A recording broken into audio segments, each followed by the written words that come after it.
함께 기도하시겠습니다. 은혜와 사랑이 충만하신 아버지 하나님, 오늘도 우리를 예배의 처소에 불러주시니 감사합니다. 오직 하나님을 예배할 수 있는 이 일이 우리에게 얼마나 특권인지를 다시 한번 기억하게 하시고, 하나님 날마다 우리가 드리는 예배를 아버지께서 받아주시고 또한 거하게 하여 주시니 감사합니다. 하나님, 이제는 또 하나님 앞에서 말씀을 나누고자 합니다. 전하는 이 말씀이 사람의 소리가 아니요 하나님께서 전달하시는 하나님의 말씀이 되도록 아버지께서 전하는 자의 입술을 붙들어 주시고 온전히 성령의 인도하심으로 말미암아 귓가에 들리는 이 말씀이 삶에 적용될 수 있도록 인도하여 주시옵소서. 모든 말씀 우리 구주 예수 그리스도의 이름으로 기도드립니다. 아멘. 오늘 하나님께서 우리에게 허락하신 말씀은 여호수아서 22장 22절부터 29절까지의 말씀입니다. 여호수아 22장 22절부터 29절까지 말씀, 제가 가진 성경으로 구약 353페이지에 있습니다. 여호수아서 22장 22절부터 29절까지의 말씀 같이 읽도록 하겠습니다. 22절부터 읽습니다. 전능하신 자 하나님 여호와, 전능하신 자 하나님 여호와께서 아시나니 이스라엘도 장차 알리라. 이 일이 만일 여호와께 패역함이거나 범죄함이거든 주는 오늘날 우리를 구원치 마시옵소서. 우리가 단을 쌓은 것이 돌이켜 여호와를 좇지 아니하려 함이거나 혹시 그 위에 번제나 소제를 드리려 함이거나 혹시 화목 제물을 드리려 함이거든 여호와는 친히 벌하시옵소서. 우리가 목적이 있어서 주의하고 이같이 하였노라. 곧 생각하기를 후일에 너희 자손이 우리 자손에게 말하여 이르기를 너희가 이스라엘 하나님 여호와와 무슨 상관이 있느냐. 너희 르후벤 자손 갓 자손아, 여호와께서 우리와 너희 사이에 요단으로 경계를 삼으셨나니 너희는 여호와께 분의가 없느니라 하여 너희 자손이 우리 자손으로 여호와 경외하기를 그치게 할까 하여 우리가 말하기를 우리가 이제 한 단 쌓기를 예비하자 하였노니 이는 번제를 위함도 아니요 다른 제사를 위함도 아니라 우리가 여호와 앞에서 우리 번제와 우리 다른 제사와 우리 화목제로 섬기는 것을 우리와 너희 사이와 우리의 후대 사이의 증거가 되게 할 뿐으로써 너희 자손으로 후일에 우리 자손에게 이르기를 너희는 여호와께 분의가 없다 못하게 하려 함이로라. 우리가 말하였거니와 만일 그들이 후일에 우리에게나 우리 후대에게 이같이 말하면 우리가 말하기를 우리 열조가 지은 여호와의 단 모형을 보라. 이는 번제를 위한 것도 아니요 다른 제사를 위한 것도 아니라 오직 우리와 너희 사이에 증거만 되게 할 뿐이라. 우리가 번제나 소제나 다른 제사를 위하여 우리 하나님 여호와의 성막 앞에 있는 단 외에 단을 쌓음으로 여호와께 패역하고 오늘날 여호와를 쫓으면서 떠나려 함은 결단코 아니니라 하리라. 아멘.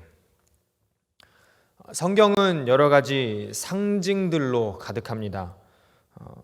구약에서는 모든 절기들과 또는 제사법, 그들이 하나님과의 언약 후에 증거물로 세웠던 여러 제단이나 비석들이 있죠. 또 신약에 와서는 예수님도 비유와 상징들을 많이 사용하셨습니다. 이적들이나 제자들에게 베푸신 의식이나 혹은 십자가에 달리신 일까지 많은 상징들을 통해 제자들에게 말씀하셨고 또 오늘날 우리에게 말씀하고 계십니다. 교회에도 여러 상징들이 있습니다. 대표적으로 세례식과 성찬식이 있죠. 절기 때마다 특별 예배로 하나님께 드리기도 합니다. 이 모든 상징들이 우리에게 의미하는 바는 무엇입니까? 우리 왜 이러한 일들이 우리에게 필요한 것입니까? 대대로 기억하라는 것이죠. 해를 거듭하여 계속 절기들과 여러 가지 예식들을 지키며 잊어버리지 말라는 것입니다. 무엇을요? 하나님의 신실하심. 절기와 기념일은 그 자체가 어떠한 능력이나 효력을 가지지는 않습니다. 우리가 결혼식을 하지만 결혼식만으로는 부부 관계가 성립이 되는 것이 아닙니다. 진정한 효력은 동사무소에 가서 혼인신고서에 도장을 찍을 때야 비로소 발생하게 되는 것이죠. 결혼 예식은 두 사람의 연합됨을 만인 앞에 공표하는 예식인 것입니다. 증거로 삼는 일인 것이죠.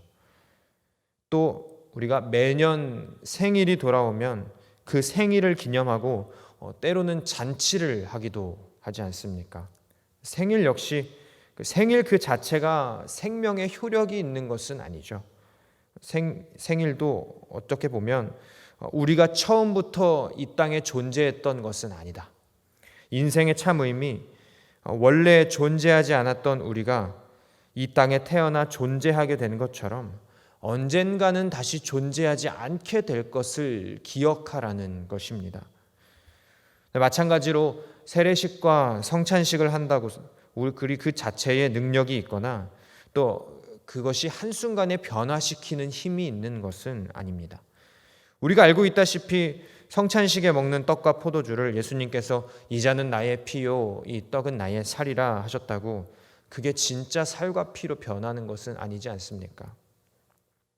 세례식과 성찬식을 하기 위해 세팅해 놓은 테이블 기억하실지 모르겠지만 그 테이블에 덮은 예식용 덮개에 써 있는 글이 그 진정한 의미를 생각나게 해줄 뿐입니다. 나를 기념하라. 그리스도의 죽음을 기념하는 것입니다.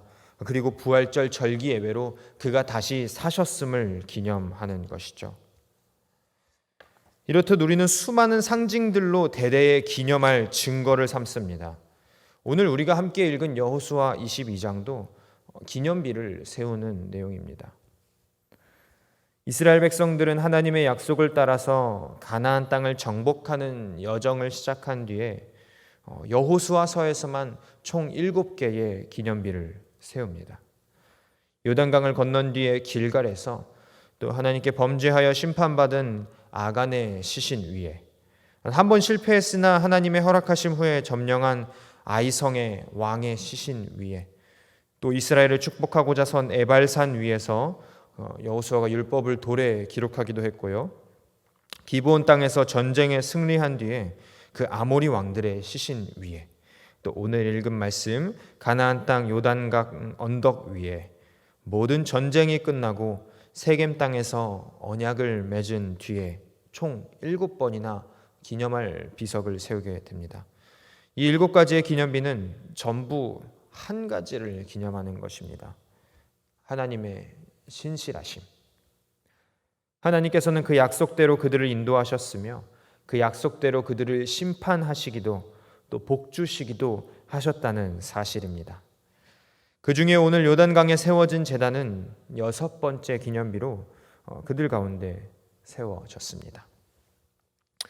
배경은 이렇습니다. 이스라엘 백성이 아직 요단강을 건너기 전 민수기 32장에 보시게 되면 12지파 중에 르우벤 자손과 갓 자손과 므낫세의 절반 자손이 모세를 찾아옵니다.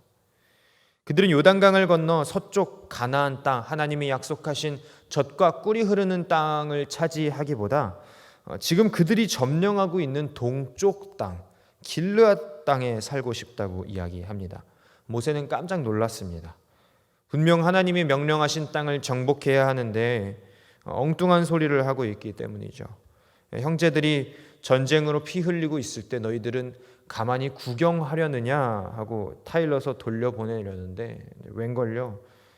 형제들을 도와서 가나안 땅이 전부 정복될 때까지 전쟁에 참여하겠으나 거기서는 전리품이나 땅을 취하지 않겠다고 하는 것입니다. 자기들은 오로지 요단 동쪽 길르앗 땅만 있으면 된다는 것이죠.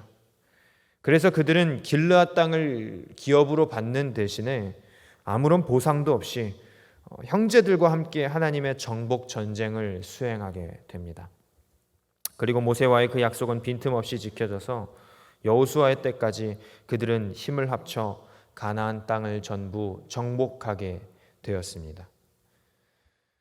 그래서 오늘 22장 초반부에 여호수아는 끝까지 약속을 지켜준 르우벤과 갓과 이 므낫세 반 자손에게 감사를 표시하고 그들을 축복하면서 그들이 달라고 약속했던 땅 길르앗 땅으로 돌려보내게 됩니다. 그렇게 모든 점령 과정이 별탈 없이 마무리되는 것 같았으나 여호수아는 한 가지 이상한 보고를 받게 됩니다. 그 세 지파 르우벤과 갓과 므낫세 중에 절반 지파가 요단강 동쪽 자신들의 땅으로 돌아가기 전에 그 요단 강가에 엄청나게 큰 제단을 세웠다는 것입니다. 당시 이스라엘 백성은 매년 하나님의 성막이 있는 실로에서만 제사를 드릴 수 있었습니다. 다른 곳에 제단을 쌓는다거나 또는 허가받지 않은 제사를 드리는 것은 불법이었죠. 무지 번거로운 일이지만 이스라엘 공동체가 다투지 않고 하나 되게 하는 하나님의 방법이었습니다. 우리가 구약을 계속 읽어보면 아시겠지만 구약을 관통하는 사상은 성전 중심 사상입니다. 성전이 있기 이전에는 성막이 하나님을 섬기고자 하는 그 중심된 부분이었고, 성전이 세워진 이후로는 이 성전 외에서 하나님을 예배하는 일은 금지가 되었던 것입니다. 매우 번거롭고 귀찮은 일로 느껴질 수 있겠지만 이것은 모든 12지파 이스라엘의 공동체가 한 하나님, 한 신앙 안에서 연합되기를 바라셨던 하나님의 한 가지 방침이었다라고 볼 수가 있겠습니다. 그런데 이 하나님 앞에 전쟁 수행의 약속을 잘 이행하고 돌아가는 세 지파가 엉뚱한 장소에 불법적인 제단을 쌓았으니 이 가나안 땅의 나머지 10지파들은 깜짝 놀라게 되는 것이죠.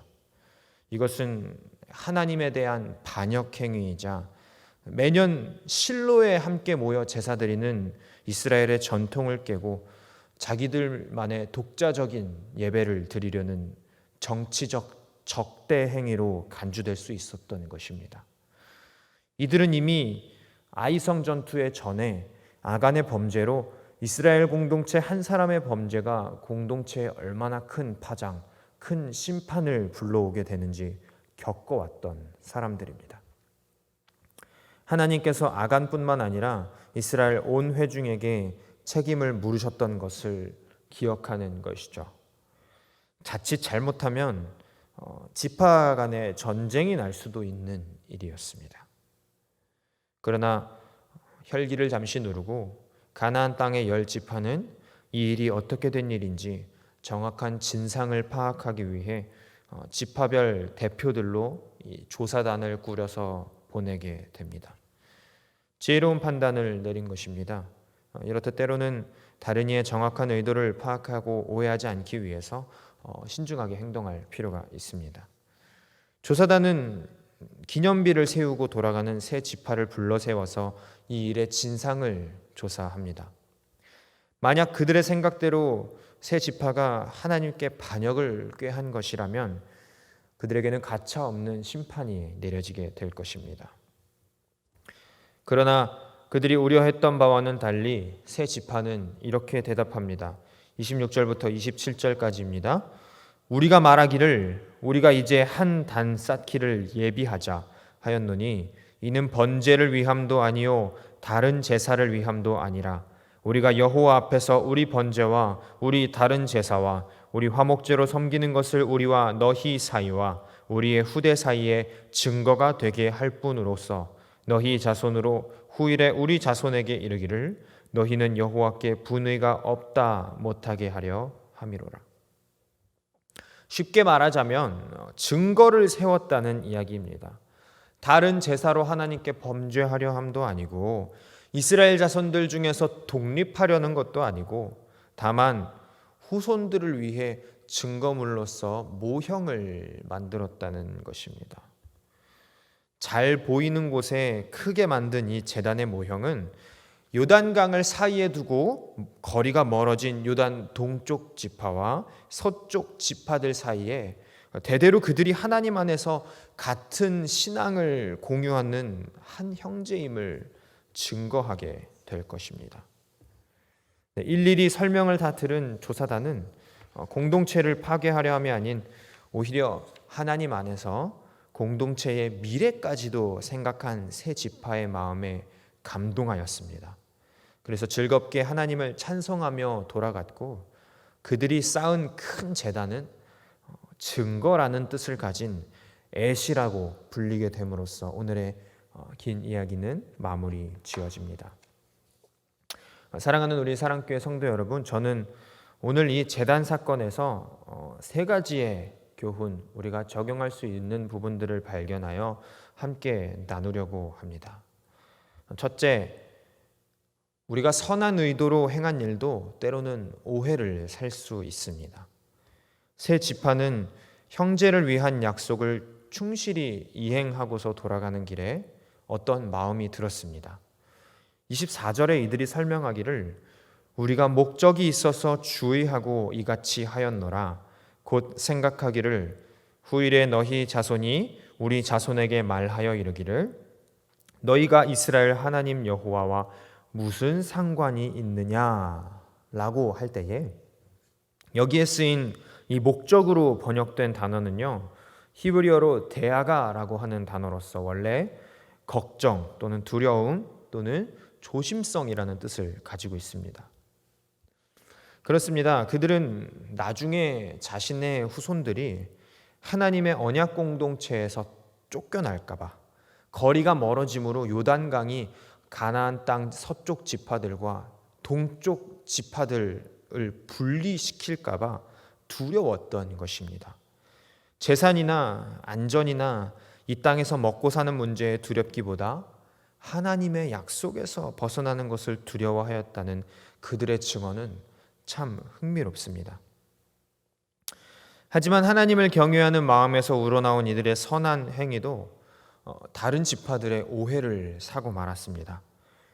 세상 모든 사람의 마음이 전부 내 마음 같지 않기 때문입니다. 우리도 때로는 이러한 일들로 좌절합니다. 내 딴에는 좋은 의도로 좋은 마음으로 행동하지만 다른 사람들이 오해하여 도리어 상처를 입을 때가 참 많습니다. 교회 안에서도 그럴 때가 있지 않습니까? 사람마다 각각의 생각과 느끼는 감정이 전부 다르기 때문입니다. 그러나 우리가 하나님을 두려워함으로 하나님 보시기에 선한 의도를 가지고 행동하였다면 오늘 세 지파가 그들의 누명을 벗은 것처럼 하나님께서도 우리의 누명을 벗겨주실 것을 소망하시길 바랍니다. 설령 그렇게 하지 않으신다 하여도 하나님께서 우리의 진심을 알아주시고 예수님께서도 당신의 이름으로 핍박받는 이에게 복이 있다 하셨음을 반드시 기억하셔서 말씀의 언약 가운데에 벗어나지 않게 되시기를 소망합니다. 둘째, 다른 사람의 정확한 의도를 파악하기 전까지는 신중해야 합니다. 아간의 범죄함으로 받았던 무시무시한 심판을 기억하는 이스라엘 백성들로서는 하나님께 형벌을 받기 전에 어서 범죄의 싹을 잘라버려야 했습니다.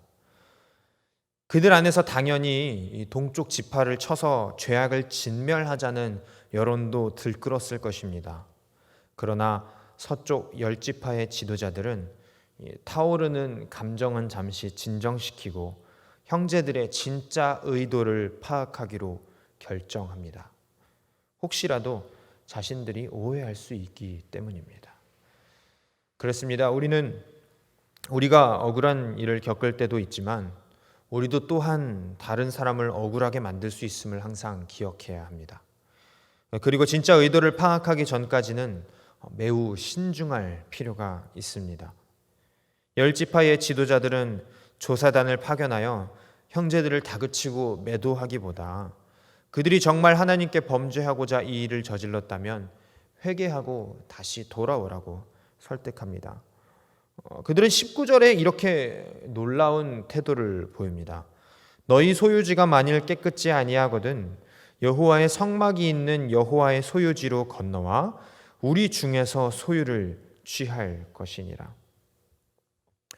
괜히 먼 곳에서 공동체를 나가려 하지 말고 자기들의 땅과 자기들의 재산을 내어줄 테니 들어와서 같이 살자는 것입니다. 이것은 10지파가 단순히 비난과 잘못의 지적을 위해 방문한 것이 아니라 형제를 진심으로 사랑하고 걱정하는 마음으로 그들에게 왔음을 보여줍니다. 오늘 우리 공동체는 어떻습니까? 가정에서나 직장에서나 나아가 오늘 우리 사랑교회에서 가족을 걱정하고 사랑하는 마음으로 품고 계십니까? 항상 다시 생각하고 점검해 보시기를 바랍니다. 내가 다른 사람을 억울하게 만들고 있지는 않은가? 우리는 늘 신중하고 기도하며 점검해야 합니다. 나도 얼마든지 틀릴 수 있기 때문입니다. 셋째, 우리는 공동체를 견고히 세우기 위해서 또한 우리뿐만 아니라 우리 후대까지 하나님의 백성에서 벗어나지 않게 하기 위해 증거를 세워야 합니다. 요단강으로 서쪽과 동쪽이 갈라진 이스라엘 백성을 하나 되게 하는 요인은 단 한 가지였습니다. 바로 여호와 하나님을 믿는 공동체적 신앙입니다. 그러나 그 믿음이 후대에까지 바르게 전달될지는 아무도 알 수 없습니다. 그래서 상징으로 증거를 삼아야 합니다. 요단 동편 세 지파는 자신들의 조상의 믿음 없음을 기억하면서 후대에 남겨줄 믿음의 유산을 만들었습니다. 눈으로 직접 확인할 수 있는 커다란 제단으로 증거를 삼은 것입니다. 이처럼 우리는 시간의 한계가 있고 아무리 기억해도 자주 잊어버리는 인간이기에 늘 가까이 하며 기억할 수 있는 증거가 필요합니다. 하나님께서도 우리에게 영원한 증거를 허락하셨습니다. 다시 사신 예수님을 증거하는 바로 이 성경책입니다. 이 증거를 날마다 묵상함으로 우리는 하나님의 약속을 잊어버리지 않을 수 있는 것입니다. 그렇다면 우리는 어떤 증거를 남겨 자손들이 하나님의 언약에서 벗어나지 않게 할 수 있습니까? 가정에서, 일터에서 또는 교회에서 어떻게 증거하시겠습니까? 우리의 몸에 제단을 만들어 놓고 다닐 수는 없죠. 그럴 필요도 없고, 아니면 문신을 하시겠습니까? 혹은 이마에 써서 다니시렵니까? 아니면 커다란 성경을 늘 손에 쥐고 다니시겠습니까? 감사하게도 우리가 확실한 증거를 세울 수 있는 방법을 예수님이 제시해 주셨습니다. 누가복음 6장 47절 말씀입니다. 성경을 찾으시면 같이 읽도록 하겠습니다. 시작. 내게 나와 내 말을 듣고 행하는 자마다 누구와 같은 것을 너희에게 보이리라.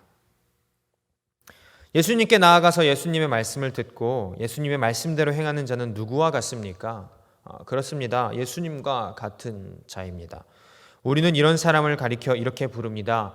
그리스도인. 말씀에 근거하여 가정에서 아이들에게 어떻게 증거를 세울 수 있습니까?